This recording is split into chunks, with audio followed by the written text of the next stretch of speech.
Eu gostaria que você abrisse sua Bíblia comigo em Lucas 15, a partir do versículo de número 11. E disse: um certo homem tinha 2 filhos, e o mais moço deles disse ao pai: pai, dá-me a parte dos bens que me pertence. E ele repartiu por eles a fazenda, ou a herança.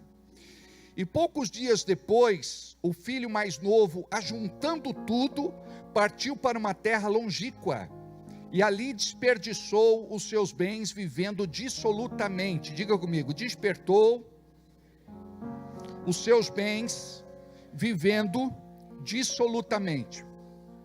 E havendo ele gastado tudo, diga-me, gastado tudo, houve naquela terra uma grande fome, e começou a padecer necessidades. E foi e chegou-se a um dos cidadãos daquela terra, o qual o mandou para os seus campos a apacentar porcos, e desejava encher o seu estômago com as bolotas que os porcos comiam, e ninguém lhe dava nada. Diga comigo: ninguém lhe dava nada. E tornando a si, ou caindo em si, disse: quantos jornaleiros de meu pai têm abundância de pão, e eu aqui pereço de fome. Levantar-me-ei e irei ter com meu pai, e dir-lhe-ei: pai, pequei contra o céu e perante ti, já não sou digno de ser chamado teu filho, faze-me como um dos teus jornaleiros. Até aí. Pai querido, continua falando conosco e nos revela aquilo que está no teu coração. Queremos sair daqui com uma palavra de fé para praticar. Muda a nossa realidade e nos abençoe, para que possamos viver um novo tempo profético de prosperidade. Abençoe os 21 dias que estamos fazendo de jejum e oração, pela nossa restituição financeira, cura das finanças da tua igreja, do teu povo, e também da independência e autonomia financeira.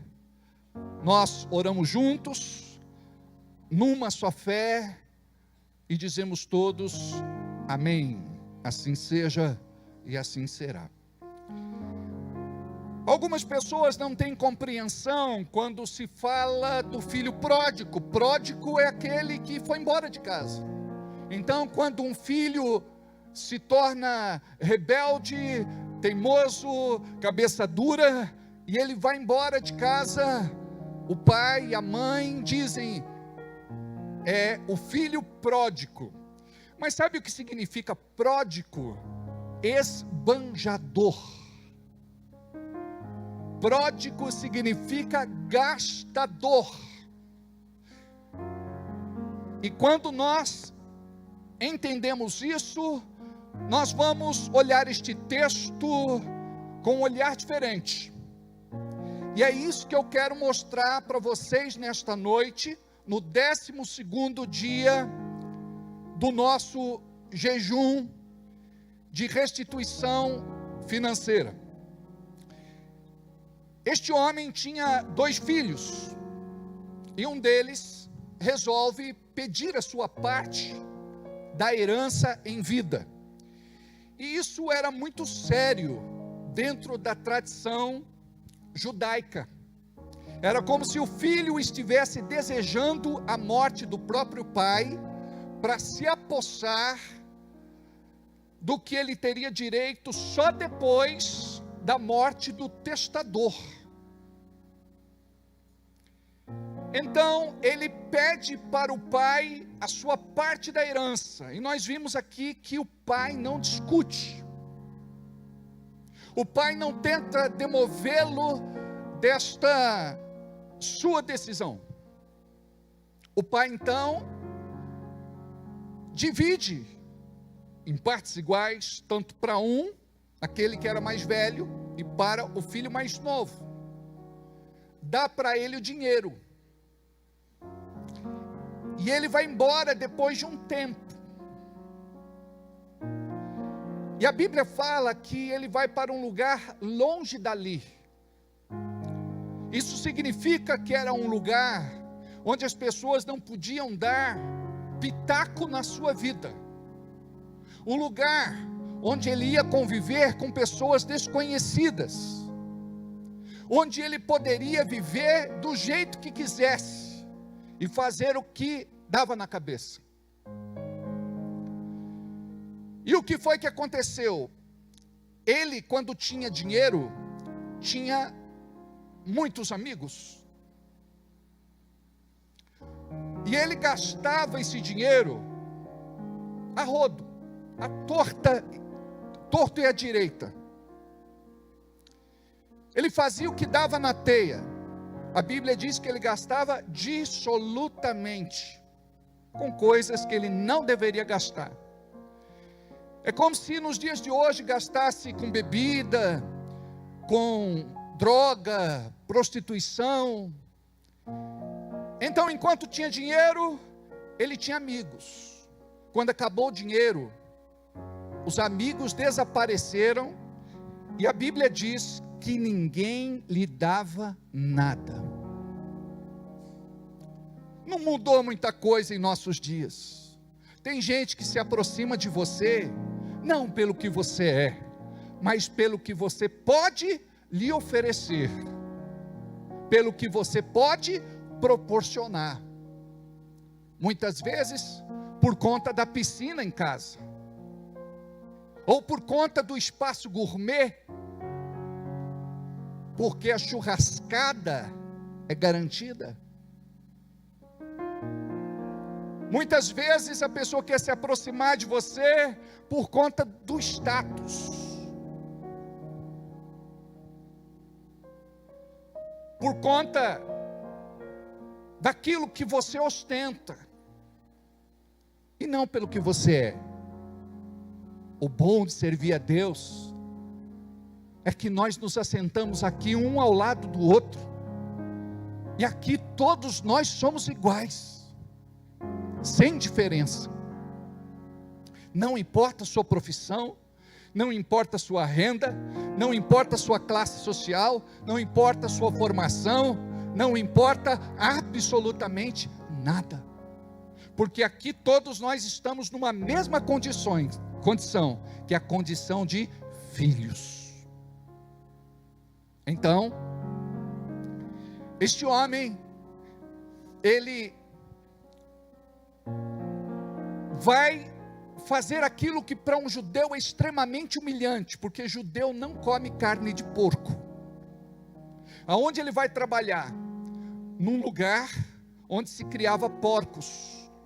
Ou seja, o diabo pega uma pessoa e leva ela para o pior estado de degradação que ela pode viver. O diabo, ele quer humilhar você, jogar no chão e colocar o pé no seu pescoço, te sufocar, te matar aos poucos. Então, este homem estava lá e a barriga doía de fome. Ele tinha vontade de comer as bolotas dos porcos. O que significa isso? A ração dos porcos era uma comida feita com fubá. Então, estas são as bolotas que ele tinha vontade de comer enquanto ele tratava da criação dos animais.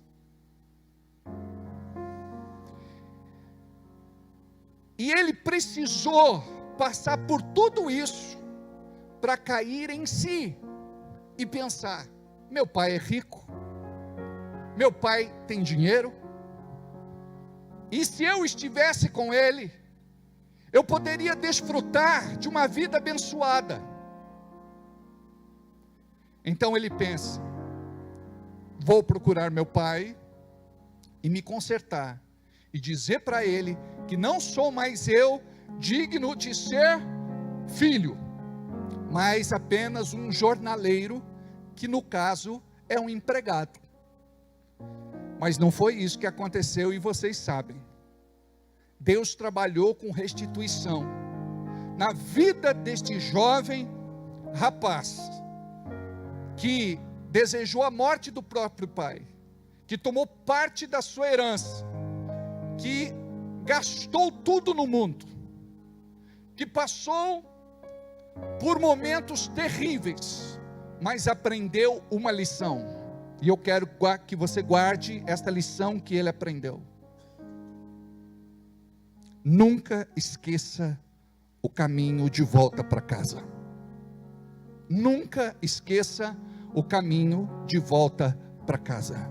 Nunca esqueça o caminho de volta para casa. Tem muita gente que está aqui hoje, pode não estar amanhã, pode não estar depois, pode não estar futuramente.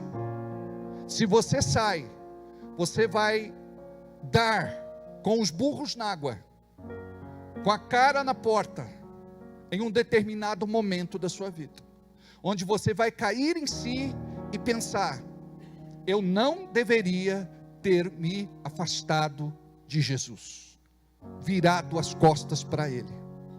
Eu me lembro do meu pastor falecido, Sebastião Magalhães. Quando alguém se reconciliava, ele dizia: você volta para casa do lugar que você nunca deveria ter saído. E era verdade. Deus é tão amoroso que Ele não olha para aquilo que pode nos condenar. Ele olha para Jesus Cristo, que entregou a sua vida por nós naquela cruz. E por conta disso nós podemos ser abençoados e viver a restituição de tudo aquilo que perdemos por conta de uma má administração, porque este jovem foi um mau administrador. Ele pega um valor considerável de dinheiro e consegue torrar tudo em um curto espaço de tempo. Não foi um bom gestor, não foi um bom administrador. Então muitas vezes nós temos problemas financeiros, econômicos e materiais, porque nós não investimos na nossa educação financeira. E quando eu falo isso, tem irmão que fala: pastor, eu não gosto de ler. E eu digo: e se você soubesse que este livro vai te render muito? Você pode receber R$50, R$100, 150, 200 e daí para mais. É mesmo? É, porque você vai aprender a ser um bom administrador e um bom gestor da sua vida, do seu orçamento doméstico e dos seus negócios. Então o povo brasileiro não tem o hábito de leitura, e nós precisamos estudar sobre educação financeira. E você precisa entender também que a questão de pobreza, miséria, falta, necessidade, prejuízo e crise financeira é espiritual. E ela precisa ser combatida pela fé bíblica, em nome de Jesus. E a Bíblia nos ensina como fazer isso. Amém? Eu gostaria de aproveitar este texto para poder ensinar algumas coisas a vocês.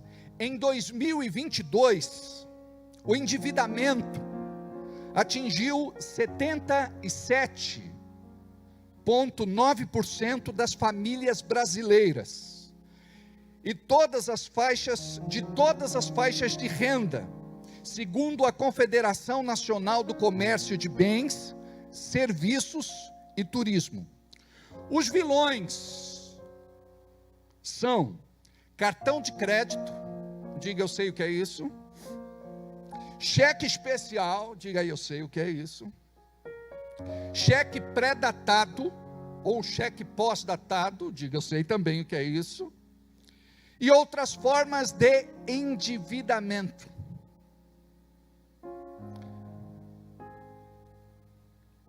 Que podem estar relacionados ao crédito consignado, aquele crédito em folha. Diga eu também sei o que é isso, pastor. Você está precisando de muita libertação, muita oração na tua cabeça. crédito pessoal, diga aí de mim, Jesus, carnês, financiamento de carro, financiamento de casa e outros. Um dos segredos da prosperidade, quer saber do segredo? Quer? Senão eu posso pular aqui. Um dos segredos da prosperidade é você aprender a guardar. Diga comigo, isso é cultural. Não importa o quanto você ganha, a organização ela se encaixa em todas as situações. Você começa a guardar pouco até se disciplinar. Então, quando nós falamos aqui a respeito de um dos segredos da prosperidade, que é guardar, isso te assusta, porque você pode pensar, então eu nunca vou ter dinheiro na minha vida. Por quê? Porque você é pródigo, gastador, esbanjador, ostentador. Não, pastor, é que eu ganho pouco mesmo. Já já vocês vão entender melhor o que eu estou falando. Você começa a guardar pouco até se disciplinar. Você vai pegar gosto pela coisa. Na prática, você não vai conseguir sem muita disciplina. Então, há necessidade de empenho e de esforço pessoal. Você tem que ter uma visão daquilo que você quer para a tua vida. E este é um problema na maior parte das pessoas dentro de uma igreja. Por quê? Nós colocamos tudo nas mãos do Senhor e esperamos que Ele faça um milagre. Só que Deus não vai fazer a parte que me cabe e nem a parte que te cabe. Eu me lembro de um homem que estava morrendo afogado e não sabia nadar. E naquele momento, no seu último suspiro, ele pede socorro a Deus. E Deus diz assim: bate os braços e as mãos, ou os braços e as pernas, bate os braços e as pernas, que eu te salvarei.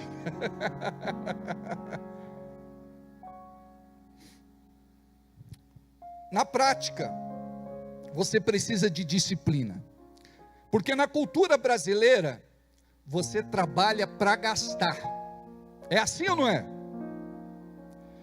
Você trabalha para pagar dívida. Aí você diz, não sobra, pastor, para realizar projetos, objetivos, alvos, metas, sonhos. Não sobra. Ou seja, nós fomos então educados para gastar, e para gastar com dívida. Ou seja, você acaba deixando outra pessoa mais rica. Vocês se lembram quando o pastor William Dawson esteve aqui em Bragança? Ele é um americano. Ele pregou na nossa igreja. E quando terminou o culto, eu disse se ele queria comer comida italiana, chinesa, mineira. O que ele queria comer? Ele disse, a esposa dele me disse, nós, nos Estados Unidos, não temos o hábito, não temos o costume de tornar outra pessoa mais rica. A gente vai para a casa da sua mãe e nós vamos comer bolacha, água e sal e chá antes de dormir. Algo leve por conta da nossa idade e saúde. Porque tarde da noite não é hora de comer comida pesada, por conta da digestão que é mais lenta. E muitas pessoas vão dormir e passam mal. Tem problemas de azia, refluxo e por aí vai. Você entendeu a lição? Nós, nos Estados Unidos da América, não temos o hábito de deixar outra pessoa mais rica. Então nós vamos para a casa da sua mãe. Nós queremos comer o que comemos sempre. bolacha, água e sal e um chazinho. Sabe, uma coisa que sempre falamos, isso nos leva para o buraco: eu mereço.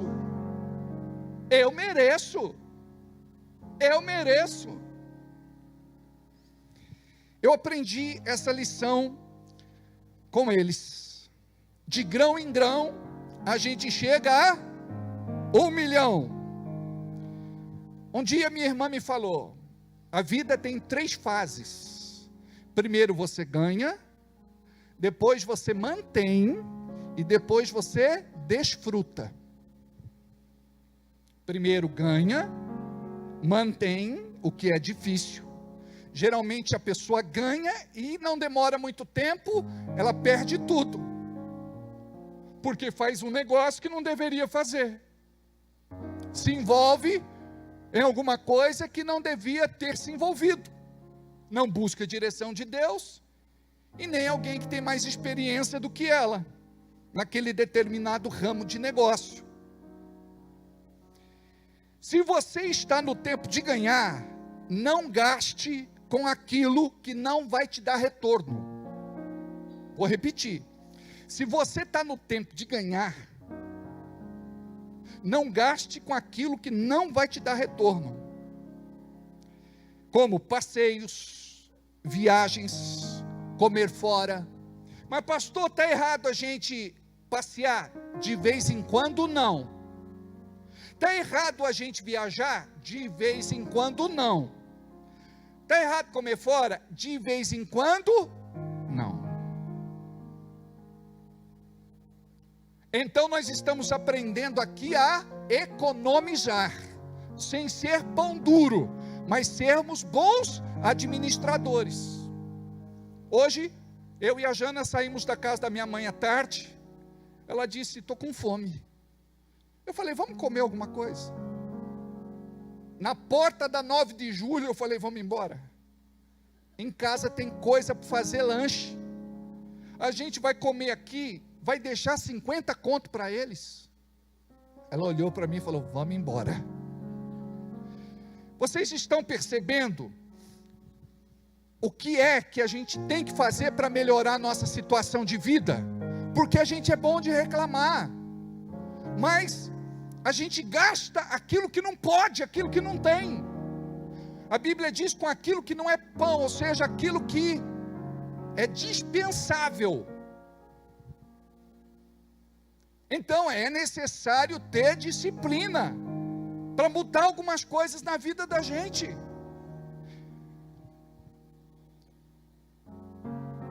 Está começando o seu próprio negócio? Nada de praia, nada de churrasco todo final de semana. Mas pastor, peraí, o senhor está pegando no pé. Eu disse o seguinte: está começando o seu negócio, nada de praia e churrasco todo final de semana, nada de caminhonetona. Você gasta o que não tem, faz o que não pode para mostrar para quem você não gosta. Quer que eu te mostre na Bíblia? Levítico capítulo 19, vou usar a tradução NVI. Levítico 19, 23. Agora eu quero que vocês prestem muita atenção. Quando vocês entrarem na terra e plantarem qualquer tipo de árvore frutífera, considerem proibidas as suas frutas.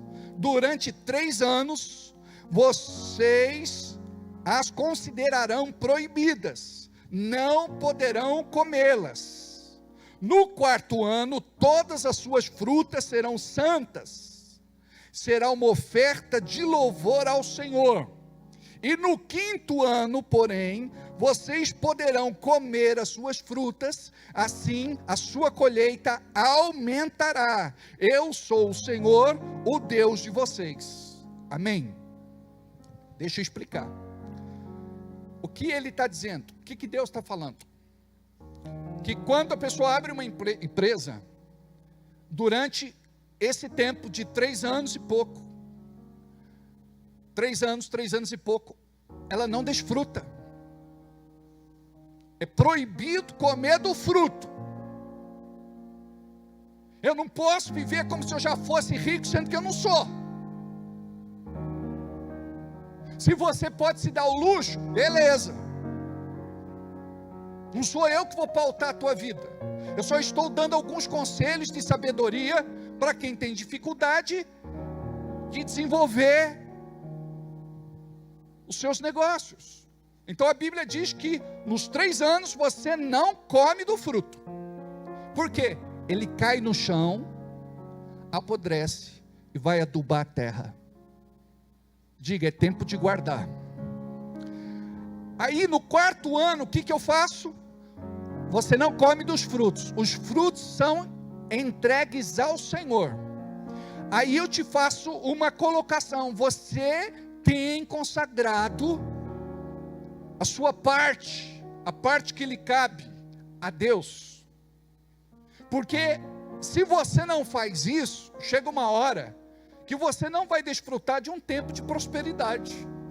Porque Deus manda você reconhecê-lo. Como filho, como filha, nós temos que entender.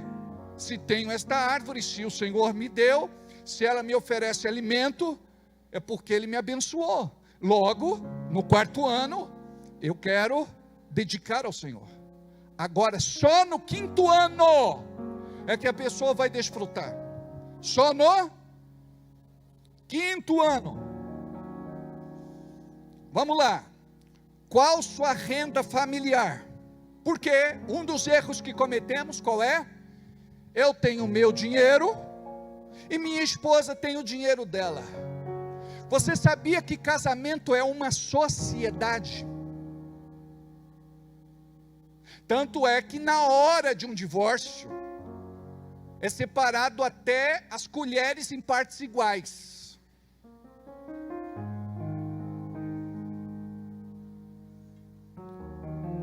Eu sei que isso é delicado dentro da nossa cultura, porque o homem não quer ajudar a mulher, e a mulher não quer ajudar o homem. É uma questão de egoísmo dentro do casamento. Porque o casal disputa, concorre, compete. O homem pode ganhar mais do que a mulher ganhar mais do que o homem. Mas quando coloca ali na renda familiar, o dinheiro é dos dois. Qual é a sua renda familiar? Tem gente aqui que não sabe. Coloca no papel o que entra e o que sai. Vou repetir.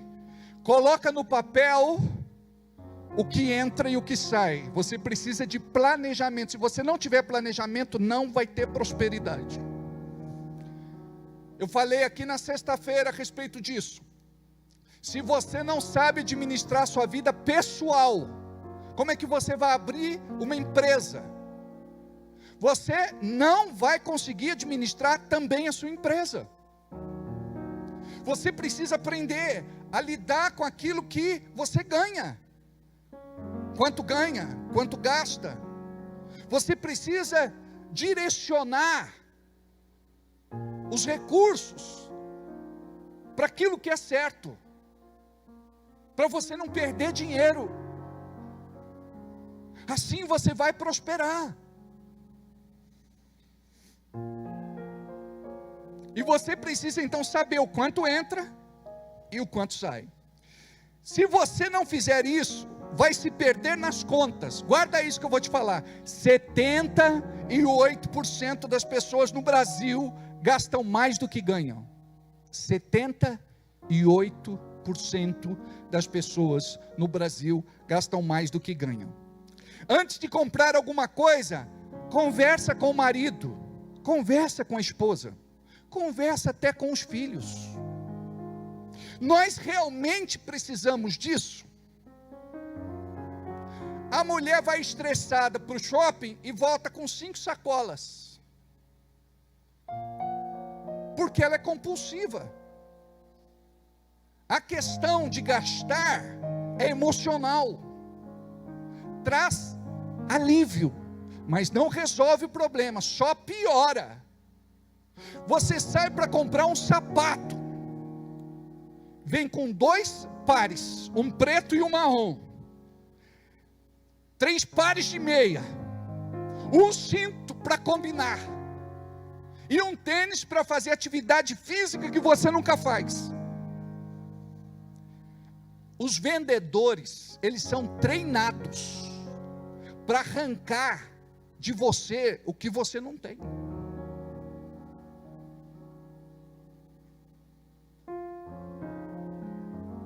Então vocês precisam aprender alguns princípios.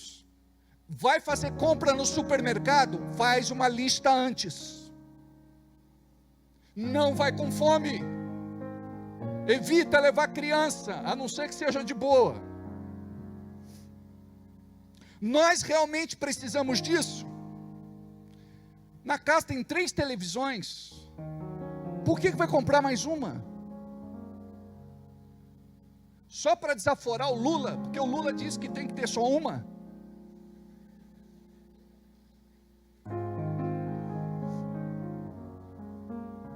Nós realmente precisamos disso. Hoje, nós estamos falando de uma irmã da igreja, amados, ela tinha 2 batedeiras, 3 liquidificador, 2, 3 grill, 2, 3 torradeiras. Mas para quê? Ai, pastor, dá 5 minutos em mim, eu vou e compro. Quando ela via o comercial na TV, só esta semana, papá, compra, promoção, suadas e eternas prestações. Aí ela ia lá comprar. Nós realmente precisamos disso. Se a gente comprar, não vai ficar aí no canto, quer dizer, dinheiro perdido. É o momento de se comprar. É tempo de promoção, é tempo de desconto, é ponta de estoque. Quais as vantagens que você vai ter? E essa minha amiga americana, quando veio aqui no Brasil, tudo que ela comprava, ela pedia desconto. Eu falei, eu estou ficando envergonhado, Rita. Falou envergonhado. Vergonha é você morar na casa da sogra e ter que lavar as calcinhas dela. Falei, então está tudo certo.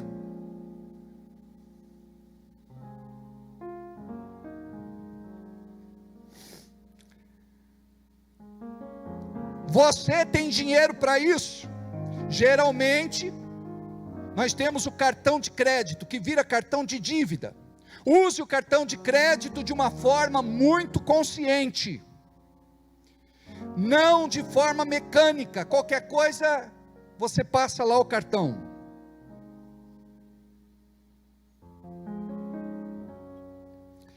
Eles te pegam na facilidade. Te oferecem um cartão e você acha que pode sair gastando. É só passar o cartão e depois você paga.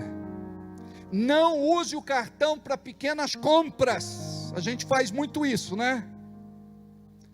Adote o critério.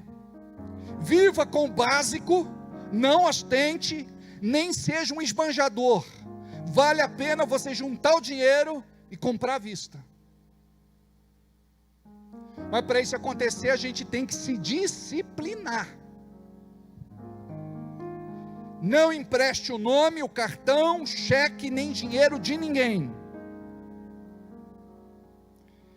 Pastor, se eu não emprestar, eu vou morrer de fome. Pense assim, eu não devo me endividar mais. Diga, eu não posso me endividar mais. Eu não devo me endividar mais. Então quem vai mudar a sua realidade é você fazendo as escolhas certas. Geralmente essas pessoas não têm um fundo de emergência. E se acontece de perder o emprego, começa o ciclo da desgraça. Um abismo chama outro abismo.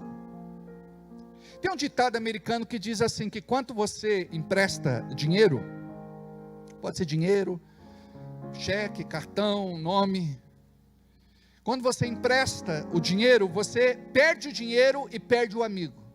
Quantos aqui sabem que isso é verdade? Diga amém. Quem aqui já foi prejudicado na sua vida pessoal por conta de outra pessoa que comprou e não pagou? Diga, eu perdoo ele agora, Jesus. Eu sei que deu vontade de clamar por justiça, mas diga, eu perdoo ele agora, no nome de Jesus. Deixa eu te ensinar um outro princípio importante. Aprenda a falar não para você e para o outro. Diga aí, aprenda, diga aí para alguém, aprenda a falar não para você e para outra pessoa. Às vezes a gente precisa fazer isso. Você precisa melhorar na sua educação financeira, ou seja, aqueles que são mais tradicionais e antigos, guardam o dinheiro até hoje na poupança, mas a poupança não tem um bom rendimento. Você pode de repente fazer outros investimentos, no CDB, L6, fundo imobiliário, ações, título de capitalização. Conversa no seu banco, ou conversa com alguém que tem experiência. Por exemplo, Gabriel, se liga aqui, meu filho. Vou falar de você agora. Eu vou colocar um muro aí entre vocês. O Gabriel está com 18 anos, né, filho? Outro dia eu fui na casa dele, ele sentou do meu lado, parecendo um hominho. Um homem de negócios. Ele falou, pastor, olha aqui. Pegou o celular e me mostrou a tela. Eu fiz a minha primeira aplicação. Está lá comprando ações. É isso, filho? Com 18 aninhos de idade. Vai ser um futuro rico. Nós temos aqui o Fabrício, que também vai ser um futuro milionário, em breve, que também está investindo em ações. Nós temos outros irmãos na igreja que também investem em outros segmentos. Não coloque todos os seus ovos na mesma cesta. Tem que saber trabalhar com essa questão. Converse com quem sabe, pode te orientar. Mas não deixe o teu dinheiro no banco sem render, que é o oposto também de você estar gastando. E como é que você começa? Você começa investindo pouco, e a Bíblia diz em Mateus 25, 23, que se você for fiel no pouco, Ele vai te colocar sobre muito, é promessa, amém? Agora aprenda, como já falei, a dizer não para você e para os outros, principalmente para aqueles que estão endividados, porque você não vai resolver o problema deles, eles vão ficar ainda mais endividados. E sabe por que a gente ajuda? Por conta da manipulação emocional. A pessoa, ela sabe chegar com aquele jeitinho na gente. Você arranca as calças e dá. Você arranca a camisa e fica passando frio e dá. Então você tem que administrar o seu dom de misericórdia. Sabe por quê? Porque senão daqui a pouco vai ser dois com chapéu na mão pedindo esmola. Você tem que saber até onde pode ajudar, desde que não comprometa a tua vida. Senão daqui a pouco você vai estar em crise por conta de outra pessoa. E isso não está certo.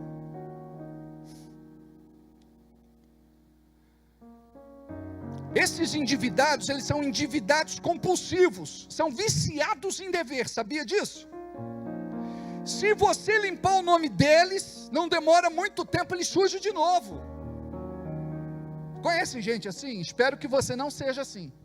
Quanto tempo você conseguiu ficar com o nome limpo, sem negativar? Ah, pastor, estou acostumado. Teve um irmão que ele veio falar comigo, sabe o que ele me disse? Pastor, estou chegando do norte, vou fazer minha compra, mobiliar toda a casa. Depois de 5 anos, meu nome limpa de novo, aí eu faço outra compra. Olha, a gente que é crente, tem que tomar muito cuidado com os princípios espirituais. Existe uma lei na Bíblia chamada lei da semeadura. Eu falei para ele, você dá prejuízo para alguém, você dá prejuízo para uma empresa, até o reino de Deus, amado, sabia que nós podemos dar prejuízo para o reino de Deus? Nós deixamos de cooperar, nós deixamos de ofertar, nós deixamos de dizimar, deixamos de semear, deixamos de abençoar. Então quando você dá prejuízo, você vai colher prejuízo. E a gente acha que tudo bem, presta atenção. Se foi por um escorregão, um tropeço, um vacilo, é compreensível. Não é aceitável, mas é compreensível. Porque o crente, ele precisa ter caráter. O crente tem que aprender a pagar as contas em dia. Se você não pode comprar aquilo, não compra.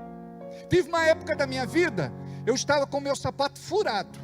E eu dizia, eu prefiro ficar com meu sapato furado do que ter cobrador batendo na minha porta. A gente tem que se disciplinar. Não é fácil. Então a gente precisa, amados, aprender até onde ir. Eu posso fazer isso? Se não é o momento, não é a hora, não vou fazer. Amém?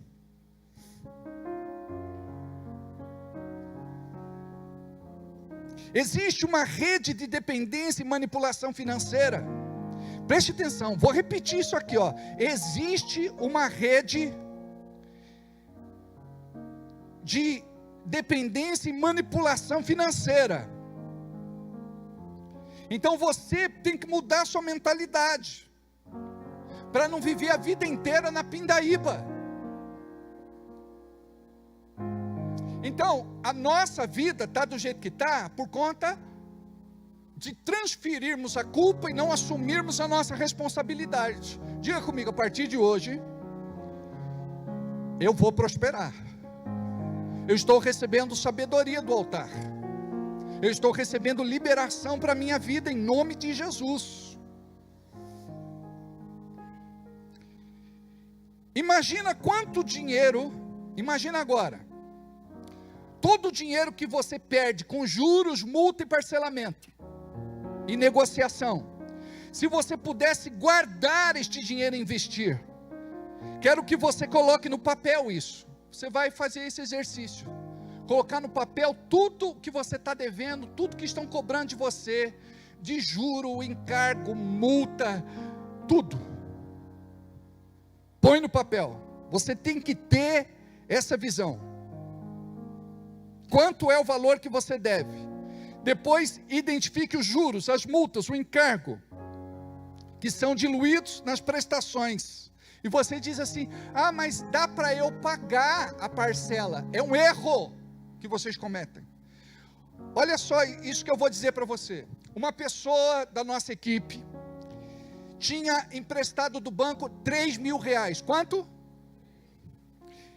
Ela passou por uma certa dificuldade, e negociou em 72 vezes, diga comigo, eu não acredito, diga aí, eu não acredito, 72 vezes, aí ela já tinha pago 5.000, ainda estava devendo 15.000, aí a gente renegociou, ela vai pagar mais 5.000 só, numa parcela curta que cabe no seu orçamento, uma parcela baixa que cabe no seu orçamento, e ela, entre aspas, economizou R$10.000, você sabe o que é isso, gente?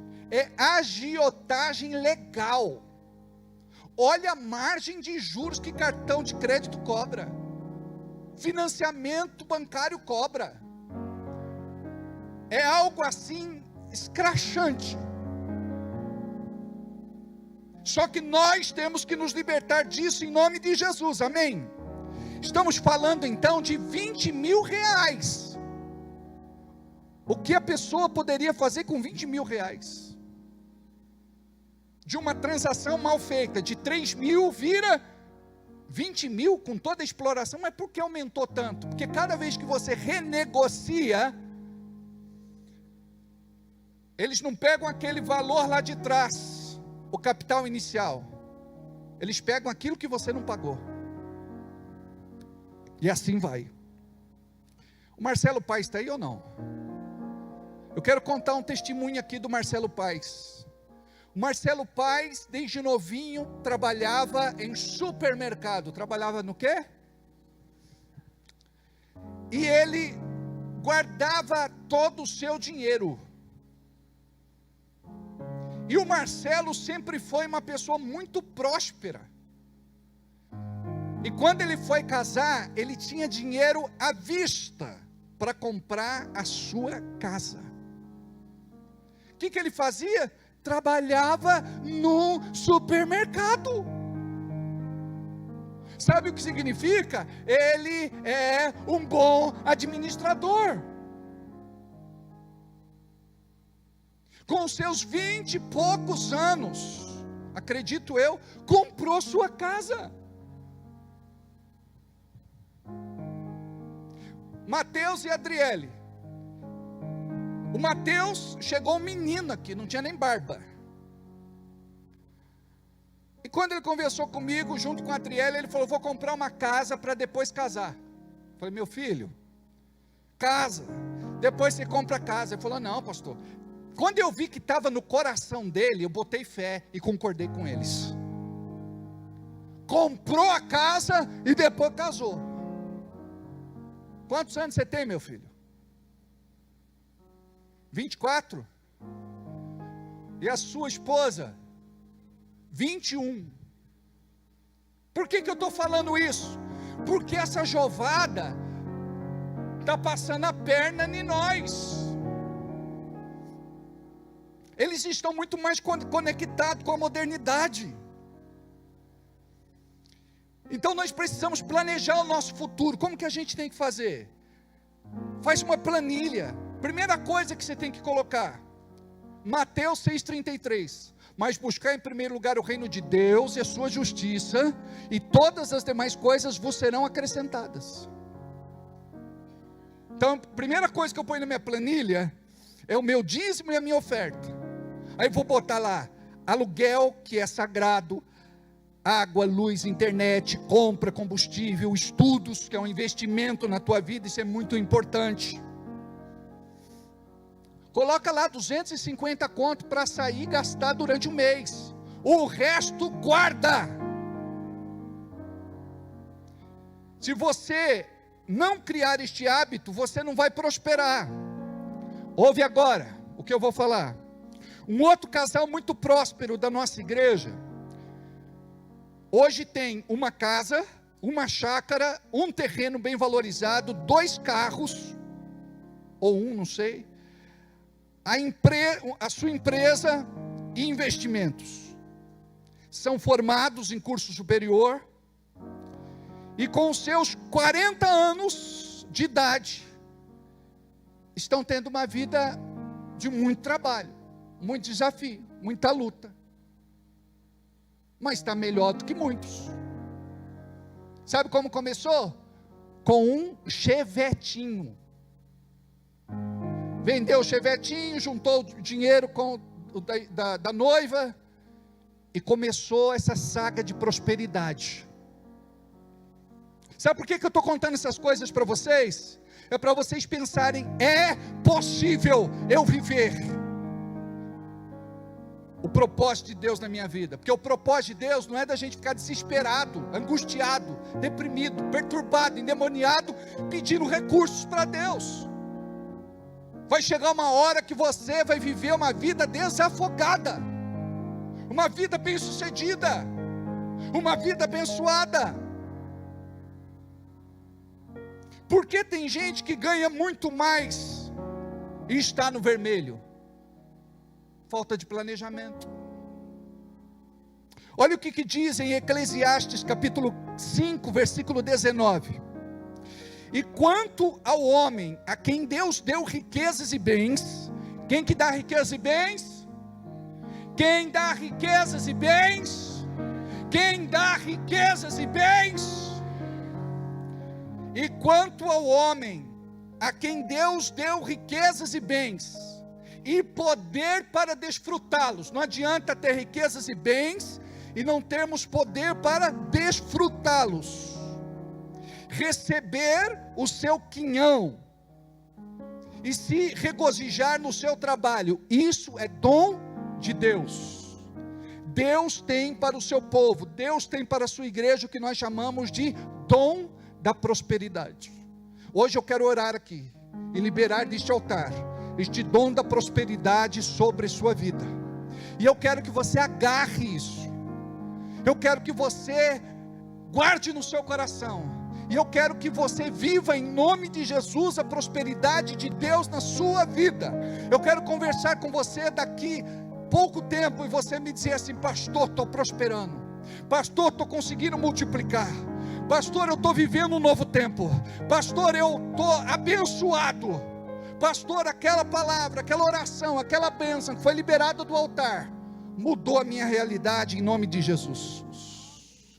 Agora eu vou orar, e você vai falar com Deus, você vai colocar diante de Deus os teus embaraços, as tuas angústias, aquilo que te pressiona, aquilo que está roubando a tua paz, a tua alegria, a tua vontade de comer, a tua vontade de beber, de viver, tá bom? Eu gostaria que você, em nome de Jesus, falasse com Deus agora e colocasse diante dele pelo menos 3 questões da área financeira, para que ele possa te dar direcionamento neste momento.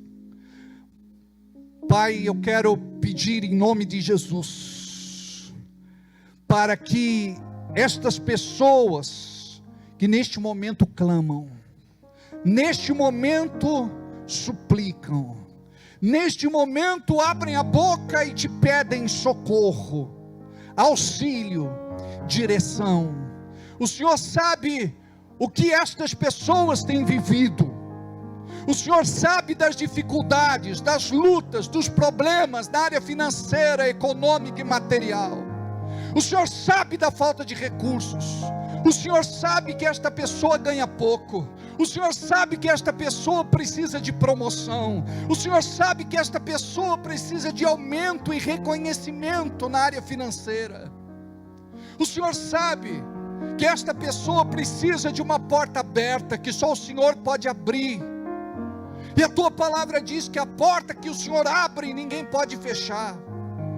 Eu quero colocar diante de ti o desânimo do coração desta pessoa, a falta de motivação, de encorajamento, de iniciativa.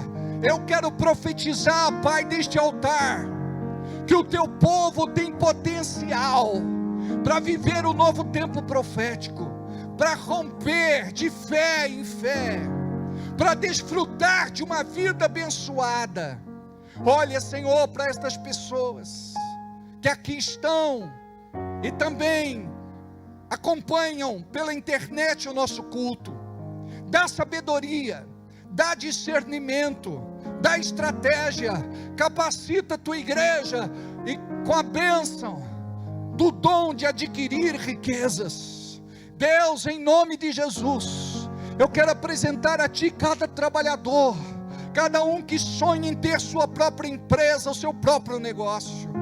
Olha para aqueles que têm os seus projetos, objetivos, metas, alvos. Olha para aquelas pessoas que já estão empreendendo, já estão empresariando. Olha para estas pessoas, Senhor, que trabalham por conta, que têm o seu comércio, que têm o seu negócio, que são profissionais liberais. Abençoa, Senhor, libera deste altar a tua bênção sobre a vida destes irmãos e sobre a vida destas irmãs. Alcança esta casa, este lar, esta família. Quebra, remova, revoga toda sentença, condenação e maldição que está sobre esta vida. Eu profetizo que você está debaixo dos cuidados do Senhor, e que o Senhor é contigo, ao entrar, ao sair, aonde colocar as suas mãos, e onde colocar a planta dos seus pés, ali o Senhor te deu como possessão. Creia, que a bênção do Senhor é sobre você. Creia, creia. A Bíblia diz que a alma do generoso prosperará. O Senhor vai fazer algo muito maior do que você pediu, do que você orou, do que você quis, do que você sonhou. O que Deus tem para você é muito grande, mas esteja aliançado com Ele, e que tudo que você receba seja para glorificar, exaltar e bendizer o nome santo do Senhor, hoje e todo sempre. Amém. Aplauda o Senhor.